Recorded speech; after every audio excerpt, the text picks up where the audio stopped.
A barefoot boy disappeared after saving a millionaire's baby.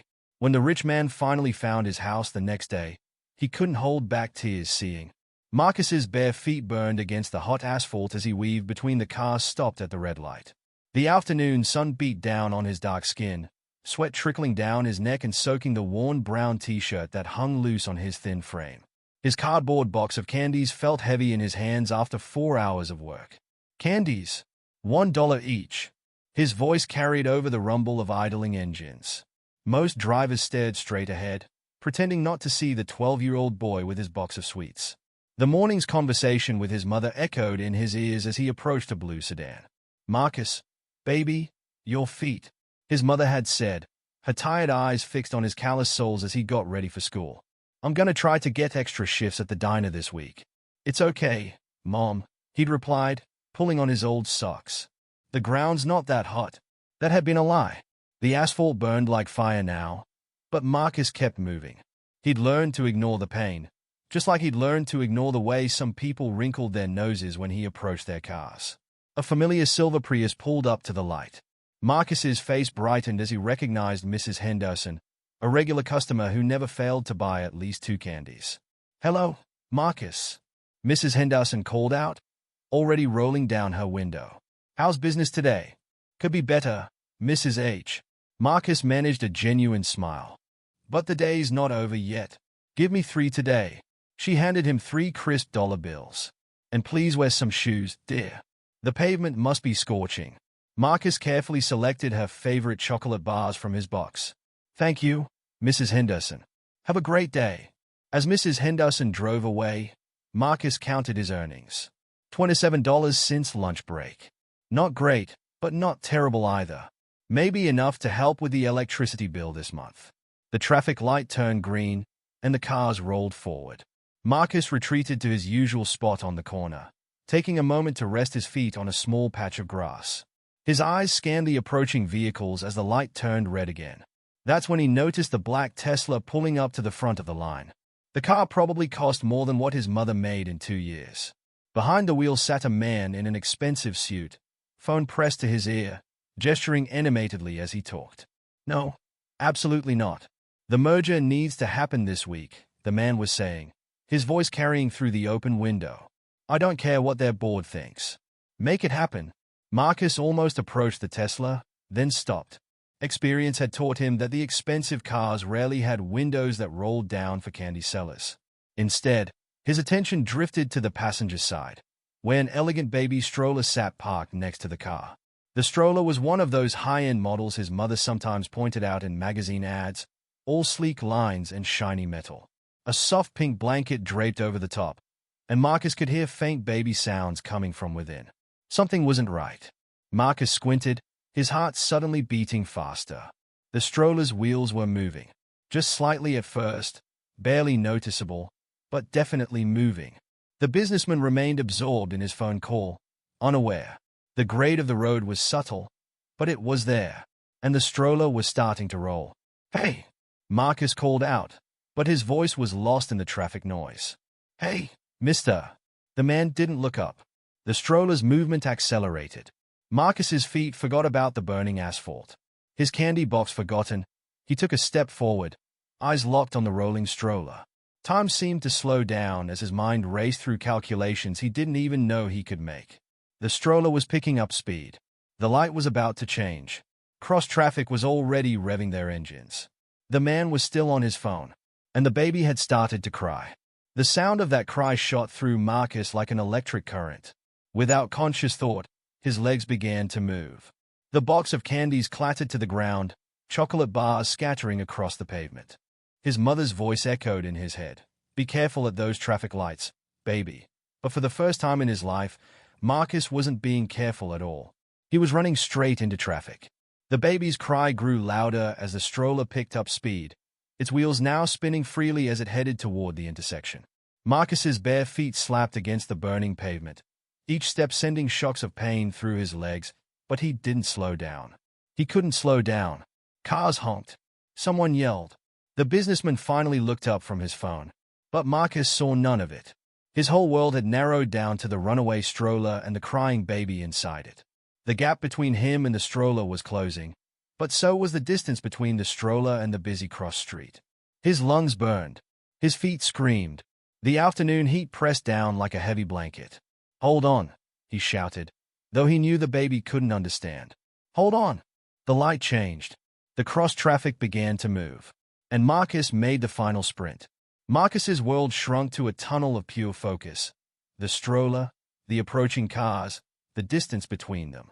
His chest heaved as he pushed his legs harder than he'd ever pushed them before. 10 feet away. The stroller was picking up speed. 8 feet. A car horn blasted from the cross street. 6 feet. The businessman was shouting now. "My baby. Someone stop that stroller." Marcus's bare feet found extra speed he didn't know he had. Each slap against the pavement sent shockwaves of pain through his legs, but he forced himself forward. The sound of engines grew louder as cars began moving through the intersection. "Get back!" someone yelled. "Kid, you're gonna get yourself killed." Marcus ignored the voice. His mind ran quick calculations, the kind you make when you spend every day dodging traffic to sell candy. The stroller was rolling at an angle. If it kept its current path, it would hit the intersection just as the second wave of cars came through. 4 feet away, the baby's cries pierced through all other sounds. A red sedan entered the intersection, its driver still unaware of the drama unfolding. 3 feet. Marcus could see the stroller's wheels spinning freely now. "Oh God! Oh God! Oh God!" The businessman's voice cracked with panic. 2 feet. The world moved in slow motion. Marcus could see every detail with crystal clarity. The pink blanket fluttering in the wind, the chrome spokes of the stroller's wheels catching sunlight, the tiny hands reaching up from inside. 1 foot. The red sedan's brakes squealed. Marcus lunged forward, his fingers stretching out toward the stroller's handle. The tip of his longest finger brushed metal, slipped, then caught. His hand clamped down hard as momentum carried him forward. The stroller's weight hit him like a punch to the gut. He stumbled but kept his grip, his bare feet skidding on the hot asphalt as he used his own body as a brake. The force of the stop sent pain shooting through his shoulders, but he held on. The red sedan swerved, missing them by inches. Its horn blared as it passed. Marcus pulled the stroller back, his arms shaking with effort. The baby inside was still crying, but it was alive. Safe. Jesus Christ. The businessman ran toward them, his expensive shoes clicking on the pavement. "My son. Is he okay? Tommy. Tommy." Marcus's heart hammered in his chest as the man reached them. The businessman, whom Marcus would later learn was James Thompson, dropped his phone and reached into the stroller, pulling out a baby boy with tear-streaked cheeks. "Tommy. Tommy, it's okay." James pressed the baby to his chest, his voice shaking. "Daddy's here. You're safe. You're safe." A crowd was gathering now. Car doors slammed as people got out to see what had happened. Someone was recording with their phone. Others were pointing and talking in loud voices. "Did you see that? That kid just saved that baby. He could have been killed. Where are his shoes?" The voices swirled around Marcus like a storm. His bare feet throbbed. His lungs burned. The world started to spin a little. "Hey!" James turned to Marcus, his eyes wet. You saved my son. I don't know how to." But Marcus barely heard him. The attention was too much. All these eyes on him. All these voices. All these people staring at his bare feet, his worn clothes, his cardboard box of candies scattered across the street. Marcus took a step back. "I should go." "Wait." James reached out with his free hand. "Please, let me." But Marcus was already moving. His feet knew these streets, knew every alley and shortcut. He slipped between the gathered cars like water through fingers. "Wait! Come back!" James called after him. "I don't even know your name." Marcus didn't stop. He couldn't stop. His feet carried him away from the crowd, away from the voices and the stares and the phones recording everything. He ran past his scattered candies, past his regular corner, past everything familiar. He ran until the voices faded. Ran until the crowd disappeared. Ran until his legs couldn't carry him anymore. Finally, in a quiet alley 3 blocks away, Marcus stopped. His chest heaved as he bent over, hands on his knees. The adrenaline was wearing off, and now he felt every scrape, every burn on his feet, every ache in his muscles. A police siren wailed in the distance. Marcus straightened up, looking back the way he'd come. Had he done something wrong? Would they blame him somehow? His mother's warnings about dealing with police echoed in his head. No, he couldn't stay here. Marcus pushed off the wall and started moving again, this time at a steady walk. His mind raced with questions. What would his mother say? What about his candy money for the day? Would that businessman come looking for him? The late afternoon sun cast long shadows as Marcus navigated the familiar streets of his neighborhood. The burned soles of his feet reminded him of every step, but he kept moving. All he wanted now was to get home, to the small apartment he shared with his mother, where things made sense. The crowd's voices still echoed in his ears. Did you see that? That kid just saved that baby. Where are his shoes? Marcus shook his head, trying to clear it. He focused on putting one foot in front of the other, on the familiar cracks in the sidewalk, on anything but what had just happened. But he couldn't shake the memory of the baby's cry, the feel of the stroller's handle in his grip, the look in the businessman's eyes. Something had changed today, though Marcus couldn't say exactly what. As he turned onto his street, the day's events played over and over in his mind. He'd have to explain the lost candy to his mother. He'd have to figure out how to make up for the lost income. He'd have to. Marcus stopped walking. In all the chaos, he'd left his cardboard box behind.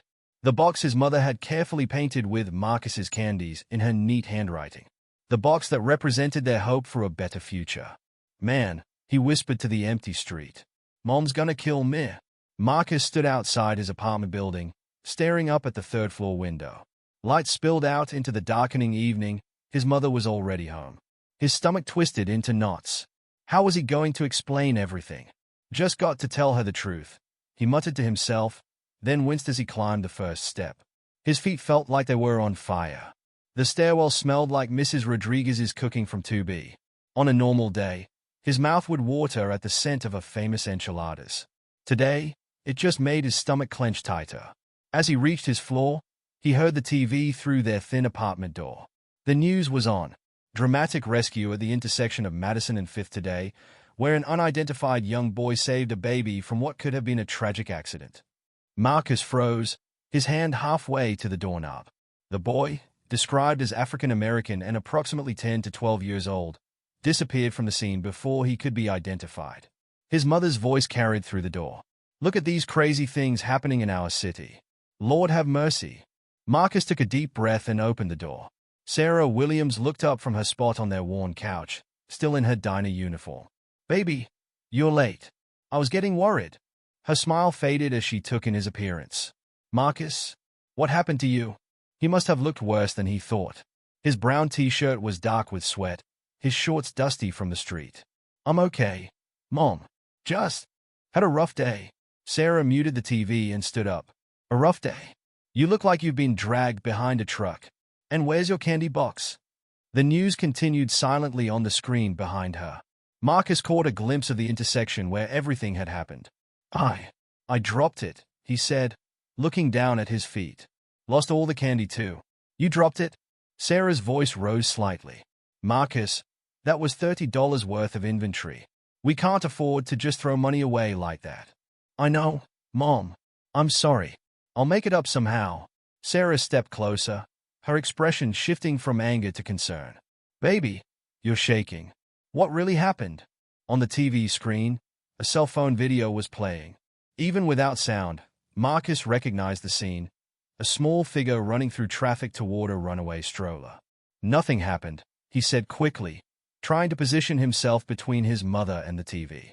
I just got clumsy and dropped everything. I'll do extra hours tomorrow to make up for it. Sarah's eyes narrowed. She always could tell when he was lying.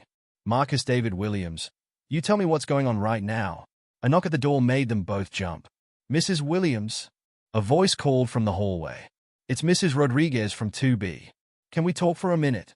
Sarah gave Marcus a look that clearly said, this isn't over, before opening the door. Mrs. Rodriguez stood there in her floral apron, her tablet clutched in her hands. Sarah, you need to see this. It's all over Facebook. I think it's Marcus. Marcus's heart sank as Mrs. Rodriguez held up her tablet. The same cell phone video was playing, but this time with sound. The baby's cries, the screeching tires, the businessman's shouts, it all came flooding back. Sarah's hand flew to her mouth. Oh my God. Mom, I can explain. That's my boy, Sarah whispered, her eyes glued to the screen. That's my baby running into traffic. Mrs. Rodriguez nodded excitedly. He's a hero. It's all over the news. The man whose baby he saved is looking for him. He wants to. Looking for him. Sarah spun around to face Marcus. You ran away? Without letting anyone know if you were okay. Bye. I didn't want to cause any trouble, Marcus said quietly. Sarah pulled him into a tight hug, her whole body trembling. Trouble? Baby, you could have died. What were you thinking? The baby was going to roll into traffic. Marcus mumbled into her shoulder. I couldn't just watch it happen. Sarah pulled back, holding him at arm's length. Her eyes were wet with tears. My brave, stupid, wonderful boy. She hugged him again, tighter this time. Don't you ever scare me like that again. Mrs. Rodriguez dabbed at her eyes with her apron. Such a good boy you raised, Sarah. Such a good boy. The news report continued playing on Mrs. Rodriguez's tablet. A reporter was interviewing the businessman, James Thompson, according to the caption. I just want to find him, Thompson was saying, his voice thick with emotion. I want to thank him properly. He saved my son's life without a thought for his own safety. Please, if anyone knows who this brave young man is. Sarah muted the tablet. We need to let them know you're okay, she said firmly. Marcus stepped back. Mom, no. Please. I don't want all that attention. Can't we just forget it happened? Forget it happened. Sarah gestured at the TV, where the video was still playing on repeat. Baby, that ship has sailed. This is going viral, as the kids say. Another knock at the door made everyone jump. Channel 5 News, a voice called out. We're looking for information about the boy from the intersection rescue. Marcus's eyes went wide with panic. Sarah quickly pushed him toward his bedroom. Go, she whispered. I'll handle this. As Marcus closed his bedroom door, he heard his mother's voice, stern and protective. I don't know what you're talking about, and you need to leave before I call the police for harassment. He sat on his bed, wincing as his burned feet touched the floor. Through the thin walls, he could hear more voices in the hallway, more knocking, more questions. His phone buzzed, messages from his school friends who had seen the video. Bro, was that you? Marcus, you're famous. Answer your phone? Hero. Marcus turned off his phone and lay back on his bed, staring at the ceiling. The events of the day played through his mind like a movie he couldn't stop. The runaway stroller, the baby's cries, the burning pavement under his feet, the look in James Thompson's eyes. His mother's voice carried through the walls as she continued to fend off reporters. She sounded tired but determined. What have I done? Marcus whispered to the empty room. What am I going to do now? The ceiling fan spun lazily above him, offering no answers. Outside his window, the city lights blinked on one by one as evening settled into night. Somewhere out there, a millionaire was looking for him. Somewhere out there, a baby was safe because of what he'd done. Marcus closed his eyes, exhaustion finally catching up with him. His last thought before sleep took him was of his mother's words. That ship has sailed. James Thompson hadn't slept. Dark circles under his eyes testified to the night he'd spent reviewing security footage, making phone calls, and coordinating with private investigators. His usual immaculate suit was wrinkled, and his tie hung loose around his neck. Play it again, he told his security team, leaning forward in his office chair. The wall-mounted screen flickered as the traffic camera footage rewound. Sir, we've watched this 50 times, said Roberts, his head of security. The image quality isn't going to get any better. Just play it. The footage played again.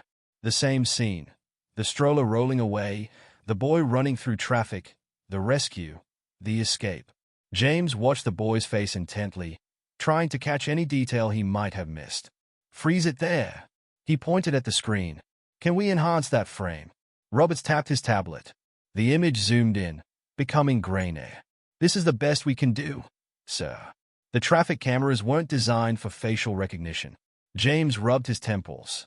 What do we know for sure? African-American male, approximately 12 years old. He was selling candy at the intersection. No shoes. Witnesses say he's been working that corner for months, and none of them know his name. No, sir. But we're canvassing the area. Someone must know something. James's phone buzzed. It was his wife, Catherine. Any news? She asked when he answered. Nothing yet. How's Tommy? Finally sleeping. James, We need to find this boy. What he did? Her voice cracked. I know. James stood up, walking to his office window. The city sprawled below, a maze of streets and buildings where one brave kid was hiding. I won't stop until we find him. A knock at his door interrupted the call. His assistant, Maria, entered with a tablet. Sir, you need to see this. The video's gone viral. James ended the call and took the tablet. The cell phone footage of the rescue had millions of views already.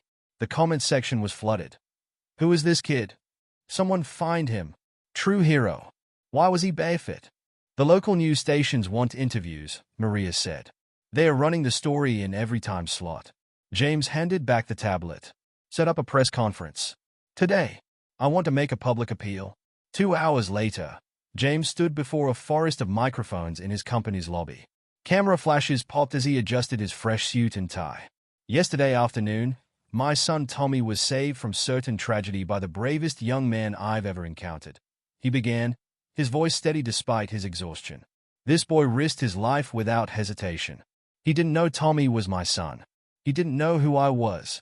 He just saw a baby in danger and acted. James paused, swallowing hard. I want to thank him properly. Not just with words, but with actions. This young man was selling candy barefoot on a street corner. That tells me he needs help, even if he won't ask for it. I want to provide that help.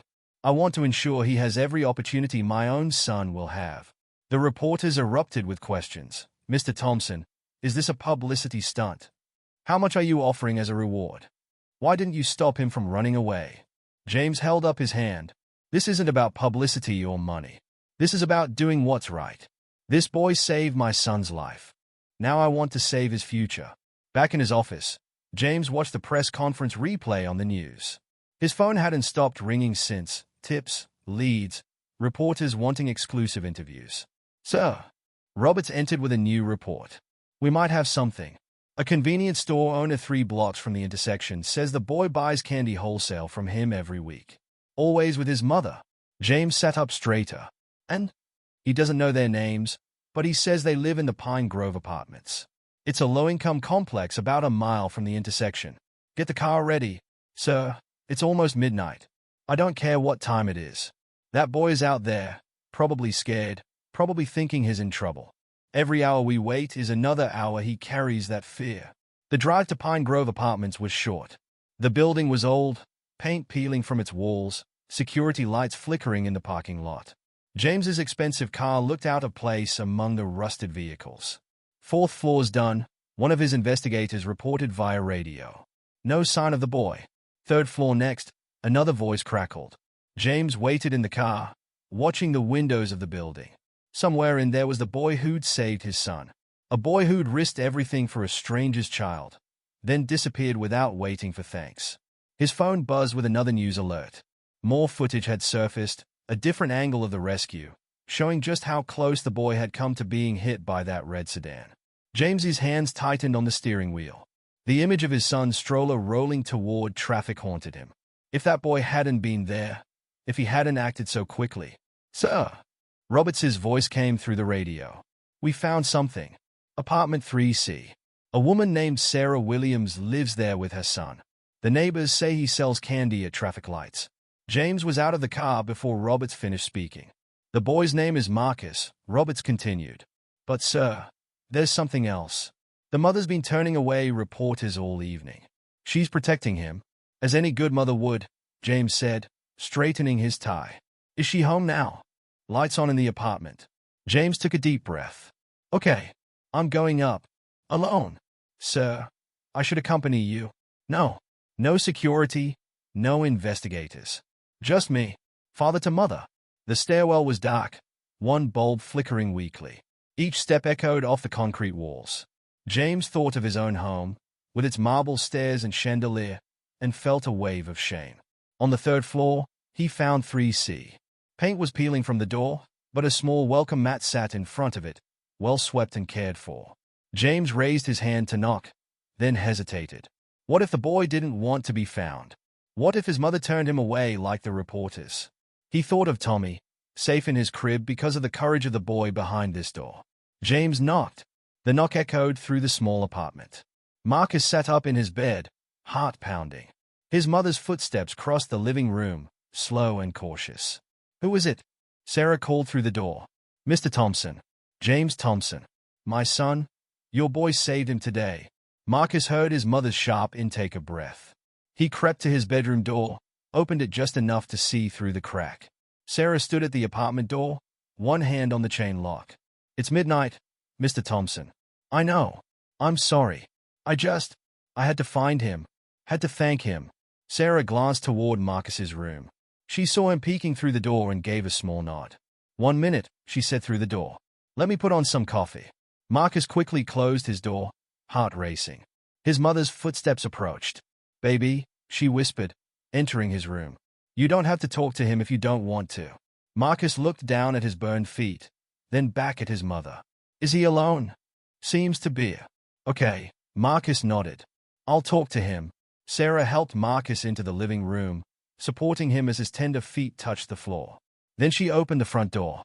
James Thompson stood in the hallway, looking nothing like the polished businessman from the intersection. His suit was wrinkled, his tie loose, dark circles under his eyes. When he saw Marcus, his whole body seemed to sag with relief. "You're okay," he breathed. "Thank God you're okay." Sarah gestured him inside. "Please, come in. Excuse the mess. Wasn't expecting company." James entered, his eyes taking in the small apartment. The worn couch, the old TV, the water stains on the ceiling. His gaze landed on Marcus's bare feet, now wrapped in gauze. "Your feet." James's voice cracked. "They are burned." "It's nothing," Marcus mumbled, looking away. "It's not nothing," James said firmly. He turned to Sarah. "Has he seen a doctor?" "We don't have," Sarah started, then straightened her spine. "I've treated the burns. I'm a certified nursing assistant." James ran a hand through his disheveled hair. "I should have found you sooner." "Should have." "Mr. Thompson," Sarah interrupted. "Would you like that coffee?" "Yes. Yes, thank you." They settled in the living room, Marcus and his mother on the couch, James in their only armchair. The coffee maker gurgled in the kitchen. "I've been looking for you all day," James said to Marcus. "Why did you run?" Marcus shifted uncomfortably. "Didn't want to cause trouble." "Trouble?" James leaned forward. "You saved my son's life. Do you understand that? If you hadn't been there, if you hadn't acted so quickly." "How is he?" Marcus asked quietly. "The baby. Tommy? He's fine. Perfect. Thanks to you."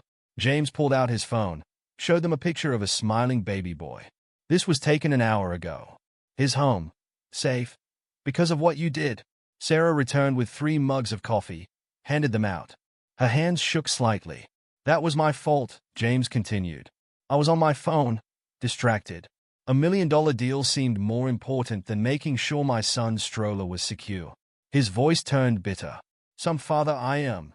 We all make mistakes," Sarah said softly. "What matters is Tommy's safe now."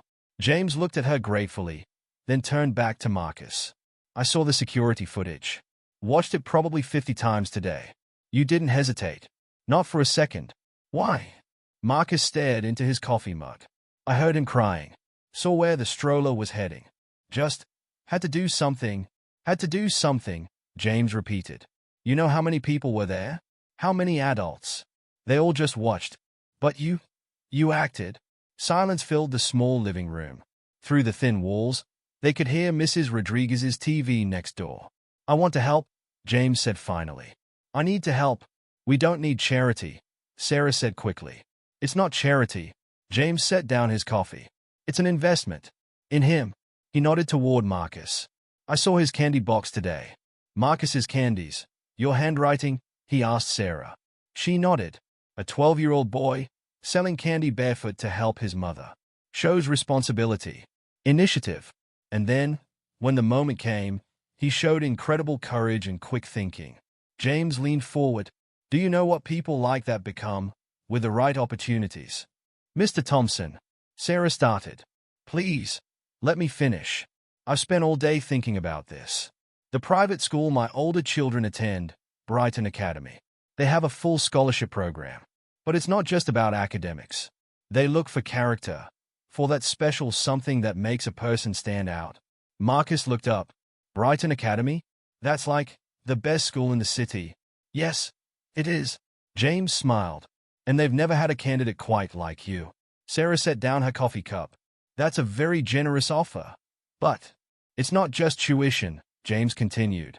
It's everything. Books, uniforms, supplies. A monthly stipend for transportation and food. Medical insurance. Everything he needs to focus purely on his education. Marcus's heart pounded. He'd seen Brighton Academy students sometimes, in their neat uniforms, carrying their leather bags. Had watched them through the fence during their soccer practices. Had dreamed. And what do you want in return? Sarah asked, her voice careful. James shook his head. Nothing. Just let him have this chance. The chance is earned, not through family connections or money, but through pure character. Sarah looked at her son, saw the hope in his eyes. Marcus, what do you think? Marcus touched his burned feet gently. Thought about the hours of the traffic light, the cold days, the hot days, the rude customers, the kind ones. Thought about his mother's extra shifts at the diner, her tired eyes, her endless worry. Could I still help Mom sometimes? After school? James smiled. Of course. But maybe we can find a way that doesn't involve bare feet on hot pavement. Sarah wiped her eyes quickly. We'll need time to think about this. Of course. James stood up. Take all the time you need. But he pulled out a business card, handed it to Sarah. Tommy's first birthday is next weekend. We're having a small celebration. Nothing fancy. Just family. We'd be honored if you both would come. Sarah took the card, her hand steady now. We'll think about it. James nodded, then turned to Marcus. Thank you. Not just for saving Tommy, but for showing me what real courage looks like. After James left, Sarah and Marcus sat in silence for a long moment. The coffee had gone cold.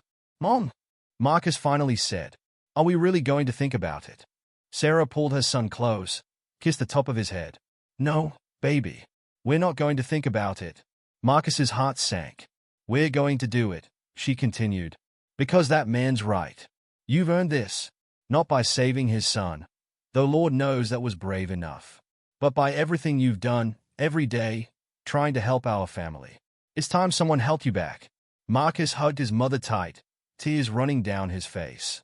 Through his window, he could see the city lights twinkling. Tomorrow, those lights would look different. Everything would look different. Mom, he whispered. I'm scared. I know, baby. She held him tighter. But you know what? That's just another kind of courage. And you've got plenty of that. The morning sun hit the traffic light intersection differently now. Marcus stood at his usual corner, a new cardboard box in his hands. His feet, still healing, were wrapped in fresh gauze and, for the first time in months, covered with new sneakers, a gift from James Thompson. Last day, he whispered to himself, watching the cars line up at the red light. Mrs. Henderson's silver Prius pulled up first in line. Her window was already rolling down as Marcus approached. Marcus! Oh, thank goodness. She leaned out her window. I saw the news. That was you, wasn't it? With the baby? Marcus shuffled his feet. Yes. I knew it. I just knew it had to be you. She reached into her purse. The usual 3 candies, please. And she pulled out an envelope. This is for you. Marcus took the envelope hesitantly. Inside was a card with a $50 bill. Mrs. Henderson, I can't. You can and you will. She smiled warmly. You've been brightening my commute for months. Let me do this one thing for you. The light turned green. Cars behind her honked. Now go on, she said. And Marcus, those shoes look good on you. Throughout the morning, regular customers stopped to talk. Word had spread. The barefoot candy boy was the hero from the viral video. Some brought cards. Others just wanted to shake his hand. A few cried. My grandson goes to Brighton. An old man told him, buying 5 chocolate bars. You're going to love it there. Around noon, a familiar black Tesla pulled up. James Thompson stepped out, holding baby Tommy. Thought we'd find you here, James said, smiling. Tommy wanted to meet his hero properly. The baby gurgled happily in his father's arms, reaching toward Marcus. He likes you, James laughed. Want to hold him? Marcus carefully set down his candy box and held out his arms. Tommy went to him easily, tiny hands patting Marcus's face. Hard to believe this little guy caused such a stir, Marcus said softly. Changed a lot of lives that day, James agreed. Speaking of which, Catherine, my wife, she's out getting your school uniforms right now. We'll drop them by this evening, if that's okay. Marcus nodded, still focused on Tommy. He's got a strong grip. Gets it from his mother. James watched them for a moment. You know, you're giving up a pretty successful business here. Marcus's candies had quite a following. Yeah, Marcus looked at his candy box. But maybe it's time for something new. The afternoon brought more familiar faces. The convenience store owner who sold him wholesale candy showed up with tears in his eyes. The crossing guard who always watched out for him brought homemade cookies. Even the grumpy hot dog vendor from the corner came over to shake his hand. You're gonna do great things, kid, the vendor said gruffly. Just don't forget us little people. As the sun began to set, Marcus sold his last candy bar to a young girl who looked about his age. Is it true? She asked. About Brighton Academy. Yeah, he replied. Start next week. My cousin goes there. She says it's tough, but worth it. The girl smiled. Good luck. Marcus picked up his empty box and took one last look at his corner. For months, this spot had been his second home. He knew every crack in the pavement, every pattern of the traffic lights, every regular face in the passing cars. The walk home felt different. People nodded at him, some recognizing him from the news. His new shoes squeaked slightly with each step. At home, his mother was laying out his new school supplies on the kitchen table. Notebooks, pencils, calculators, all top of the line, courtesy of the Thompsons. How was your last day, baby? She asked, sorting through erasers. Good. Different. He set the empty candy box by the door. Mrs. Henderson gave me $50. Sarah smiled. That sweet woman. We should bake her something. A knock at the door interrupted them. Catherine Thompson stood there with several garment bags. Hope I'm not interrupting, she said. But someone needs to try on his new uniforms. The next hour was a blur of fittings and adjustments. Navy blazers, gray slacks, white shirts, striped ties. Each piece fit perfectly. How did you know my size? Marcus asked, admiring himself in their small bathroom mirror. James mentioned you were about our Tommy's size when he was your age, Catherine replied. He dug out some old measurements. Plus, I got a good eye for these things. After Catherine left, Marcus sat on his bed, surrounded by his new belongings. The uniforms hung neatly in his closet. The school supplies waited on his desk. Tomorrow, he'd visit his old public school to say goodbye to his teachers and friends. His phone buzzed with a text from James. All set for Monday? Tommy says good luck. Attached was a picture of the baby, grinning toothlessly at the camera. Marcus showed the photo to his mother, who had been hovering in his doorway. You okay, baby? She asked. It's a lot of change, all at once. Yeah, Marcus said slowly. Just thinking about something Mrs. Henderson said today. About brightening her commute. Sarah sat beside him on the bed. You did more than that. You made people's days better, just by being you. What if I can't do that at Brighton? What if I'm not smart enough, or good enough, or... Stop right there. Sarah turned his face toward her. You are more than good enough. You've got something better than money or fancy clothes. You've got heart, and that's what got you here. Marcus leaned against his mother's shoulder. I'm gonna miss my corner sometimes. I know, baby, but you're moving on to bigger corners now. They sat together as darkness fell outside, the city lights twinkling through Marcus's window. His phone kept buzzing with good luck messages from customers who had become friends. Mom! Thank you. For everything. Sarah hugged him tight. No, baby. Thank you. For being exactly who you are. Later that night, Marcus lay in bed, unable to sleep. He could hear his mother humming in the kitchen as she packed his lunch for tomorrow, his last day at his old school. The empty candy box sat by his door, a reminder of where he'd been. The crisp uniforms hung in his closet, a glimpse of where he was going. And somewhere out there, a baby named Tommy was sleeping safely because one day, at one moment, Marcus hadn't thought about himself. He just acted. Sometimes, he realized, the biggest changes in life came from the smallest decisions. Marcus closed his eyes, finally feeling sleep approach. Tomorrow would bring goodbyes, but also new beginnings. He was ready. Marcus tugged at his tie for the 100th time that morning. The crisp navy blazer felt stiff on his shoulders, and his new leather shoes squeaked with every step. The Brighton Academy gates loomed ahead, wrought iron and brick stretching toward the sky. You look perfect, Sarah assured him, straightening his already straight tie. They'd woken up 2 hours early to make sure everything was just right. Remember what Mrs. Thompson said about the tie? Half Windsor knot, dimple in the middle, tip touching the belt buckle, Marcus recited. His stomach churned as a group of students walked past, their uniforms looking as natural on them as his old t-shirts had felt on him. James Thompson's black Tesla pulled up to the curb. "Good morning," he called through the window. "Ready for the grand tour?" Marcus glanced at his mother. She squeezed his hand. "Go on, baby. I've got to get to work anyway." "Mom." Marcus hesitated. "Maybe you could." "No, baby. This is your moment." She kissed his forehead. "Besides, I'm covering Jenny's shift at the diner. Make me proud." Marcus watched his mother walk away, her diner uniform visible under her worn coat. Then he turned to the Tesla, where James waited with an encouraging smile. "Hop in. We've got some time before first bell." The car's leather seats were soft and cool.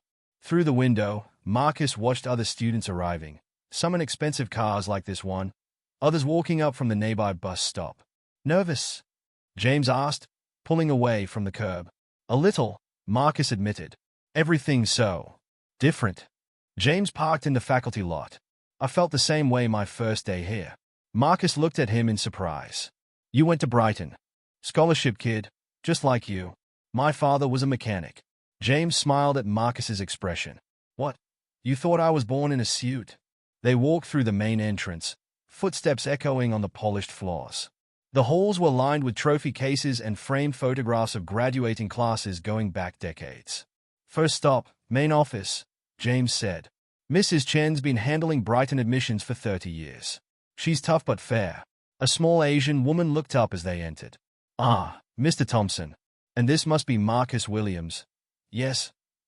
Marcus replied automatically. Mrs. Chen's stern expression softened slightly. "I saw the video, young man. Very brave. But bravery alone won't get you through Brighton. Are you ready to work hard?" "Yes."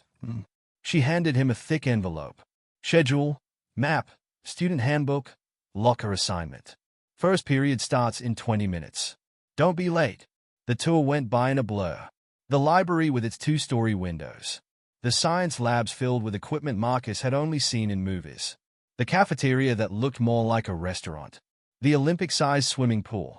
"And this," James said finally, "is your first class. Advanced Mathematics with Mr. Peterson." Marcus peered through the classroom door window. Students were already filing in, taking their seats, pulling out textbooks that looked thicker than all his old school books combined. "Marcus," James put a hand on his shoulder. "You belong here. Remember that. But what if I'm behind? What if I can't catch up? That's why we're starting you now, with 2 months left in the school year. Give you time to adjust before fall term." James checked his watch. "I've got to go. Tommy has a doctor's appointment. But if you need anything." "I know. Thank you, Mr. Thompson." Marcus watched him walk away, then took a deep breath and opened the classroom door. 20 pairs of eyes turned to look at him. Most looked curious. Some looked indifferent. A few looked not exactly friendly. "Ah, Mr. Williams," a tall man with gray hair and wire-rimmed glasses looked up from his desk. "Right on time. Please take a seat next to Ms. Carter. Emily, raise your hand." A girl with curly red hair raised her hand near the back. Marcus made his way through the rows of desks, trying not to trip over his new shoes. "Hi," Emily whispered as he sat down. "You're the boy from the video, right? The one who saved Tommy Thompson." Before Marcus could answer, Mr. Peterson called for attention. "Open your books to page 394. We're continuing our unit on quadratic equations." Marcus opened his new textbook. The pages were crisp and clean, unlike his old shared textbooks with their worn corners and penciled notes. The equations on the page looked like a foreign language. "Now, who can tell me?" Mr. Peterson began writing on the whiteboard. Marcus's hand tightened on his pencil. He understood some of the symbols, but others might as well have been hieroglyphics. His old school hadn't gotten this far in math. "Plus," Emily slid a paper toward him. "Here's my notes from yesterday. Might help." The next 4 to 5 minutes were the longest of Marcus's life. Even with Emily's notes, he felt lost. When the bell rang, his head was spinning. "Don't worry," Emily said as they packed up. "First day's always rough. Want to sit with us at lunch?" "Us?" "Yeah." Come on, I'll introduce you to everyone. The cafeteria was overwhelming. Students clustered around tables, their conversations echoing off the high ceiling. Emily led him to a table where several other students sat. Guys, this is Marcus. Marcus, meet the gang. That's David, Sarah, Miguel, and Jasmine. They made space for him at the table. Marcus sat down, carefully unpacking the lunch his mother had made, a sandwich, an apple, a juice box. Around him, other students pulled out elaborate bento boxes and gourmet wraps. So, David leaned forward. Is it true? About the baby and the traffic. Marcus nodded, taking a bite of his sandwich to avoid elaborating. That's crazy brave, Jasmine said. I saw the video like 20 times. The way you just ran out there. Leave him alone, Emily interrupted. He probably doesn't want to talk about it all day. The conversation shifted to other topics. Upcoming tests, weekend plans, the latest school drama. Marcus ate quietly, trying to follow along. By the end of the day, his head was pounding. 6 different classes, 6 different teachers, mountains of homework he wasn't sure he could handle. His tie felt like it was choking him. Sarah was waiting outside when the final bell rang. How was it, baby? She asked as he got into their old car. Marcus stared out the window at the departing students, at their easy confidence, their casual wealth, their comfortable belonging. Hard, he admitted. Really hard. Want to quit? No. The answer came faster than he expected. No, I don't want to quit. Sarah smiled. That's my boy. Now, tell me everything. On the drive home, Marcus told her about Emily's kindness, about Mr. Peterson's equations, about the overwhelming cafeteria, about feeling lost and found and lost again. You know what this reminds me of? Sarah said as they parked outside their apartment. Your first day selling candy. Remember how scared you were? Marcus nodded. But that was different. That was just standing in traffic trying to get strangers to buy candy from a kid. Sarah raised an eyebrow. Seems to me you've handled bigger challenges than quadratic equations. That evening, Marcus sat at his desk, surrounded by homework. The equations still looked impossible, but he thought about what his mother said. One problem at a time, one step at a time, just like approaching cars at a traffic light. His phone buzzed with a text from Emily. Need help with Peterson's homework? I can walk you through it. Marcus smiled and typed back. Yes, please. Maybe he didn't belong at Brighton yet. But maybe belonging wasn't something that happened all at once. Maybe it was like selling candy.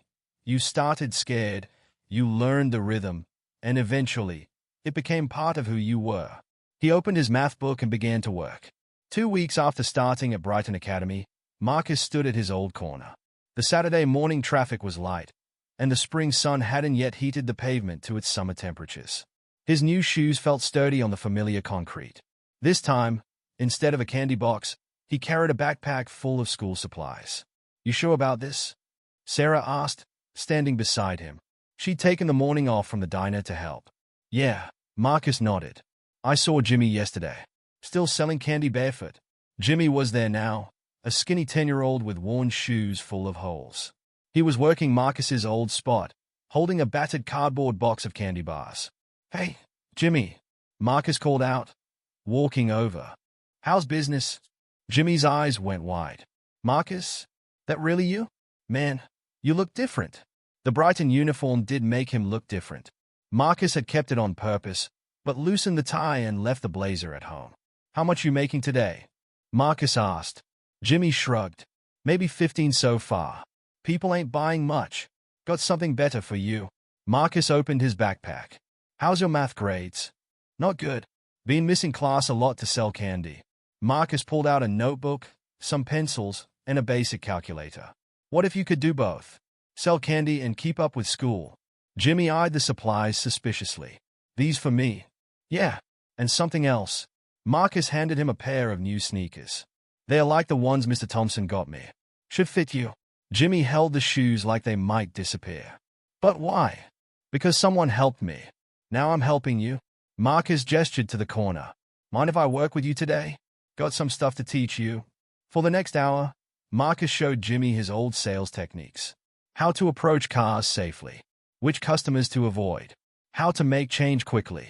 But he also showed him how to use breaks between lights to solve math problems. See?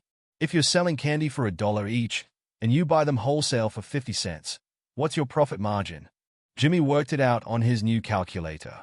50 cents each. Right. Now, if you sell 20 candy bars, $10 profit. Jimmy grinned. Man, this is like real math. Around noon, a familiar silver Prius pulled up. Marcus. Mrs. Henderson beamed. And who's this young man? This is Jimmy, Mrs. H. He's learning the business. Well then, I'll take 6 today. 3 from each of you. As they handled the sale together, Marcus noticed Jimmy's confident smile. The same smile Marcus used to get when he made a good sale. More regulars stopped by throughout the day. Most recognized Marcus, and all bought candy from Jimmy. Some even asked for math demonstrations. Show us what you learned, one customer challenged Jimmy. Jimmy solved the profit calculation problem perfectly. Kids got potential, the customer said, buying an extra candy bar. Just like you, Marcus. Around 2 o'clock, a black Tesla pulled into the parking lot of the nearby convenience store. James Thompson stepped out, holding Tommy. Thought I'd find you here, James said, walking over. Catherine mentioned you asked about buying school supplies in bulk. Marcus introduced Jimmy, who stared wide-eyed at the baby who'd started it all. That's really him? The one from the video? Tommy reached for Jimmy's calculator, gurgling happily. He likes math too? James laughed. Then he turned serious. Marcus, can we talk for a minute? They walked a few steps away, leaving Jimmy to entertain Tommy. What you're doing here? James gestured to the corner. The supplies, Jimmy's new shoes. It's good. Really good. Just trying to help. Like you helped me. How would you like to help more? Marcus looked at him questioningly. The Thompson Foundation, James said. We've been wanting to start a youth education initiative. Something to help kids stay in school, even when they need to work to help their families. Like a scholarship. More than that. Mentoring, supplies, maybe even stipends to replace candy-selling income. James watched Jimmy showing Tommy how to use the calculator. We need someone to run it. Someone who understands both worlds. Marcus's heart beat faster. But I'm just a kid. For now. But you won't always be. Think about it. Meanwhile, James pulled out his wallet. How much for startup supplies for 3 more kids? By sunset, Jimmy had made more money than any previous day, finished his math homework, and learned to tie a basic necktie. Marcus had insisted on teaching him proper business attire. Same time next Saturday. Jimmy asked hopefully. Every Saturday, Marcus promised. Bring your friends who need help. And Jimmy, keep those shoes clean. On the drive home, Sarah kept glancing at her son. You're quiet, she said finally. Thinking about Mr. Thompson's offer. Kind of. Marcus watched his old corner disappear in the side mirror. Thinking about how different everything looks now. 2 weeks ago, I was scared to walk into Brighton. Today, I'm teaching math. You're doing more than teaching math, baby. You're showing those kids they can be more than what people expect. At home, Marcus spread his Brighton homework across the kitchen table. The equations didn't look like hieroglyphics anymore. Emily's tutoring had helped, but so had his hours of practice. Even Mr. Peterson had commented on his improvement. His phone buzzed with a text from Jimmy. Did the math. Made $43 today. Profit equals $21.50. That right? Marcus smiled and texted back. Perfect calculation. Proud of you. Another text came from James. Tommy wants to know if his favorite math teachers will be at his birthday party next week.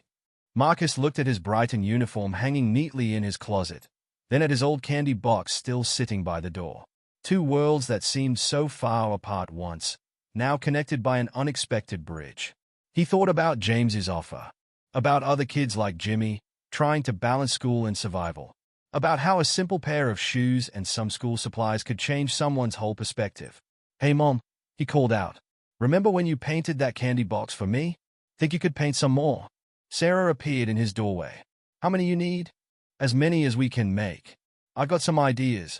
That night, Marcus added a new equation to his math homework. 1 corner plus 1 chance equals infinite possibilities. Mr. Peterson probably wouldn't accept it as a proper mathematical formula. But sitting there, surrounded by the evidence of his own transformed life, Marcus knew it was the truest equation he'd ever written. 3 months after Marcus's first day at Brighton Academy, the old convenience store near his former corner looked completely different. The Thompson Foundation had rented the space, and fresh paint brightened the worn walls. A new sign hung above the door. Corner Academy, where every kid counts. Marcus stood in the doorway, watching volunteers set up the last of the study tables.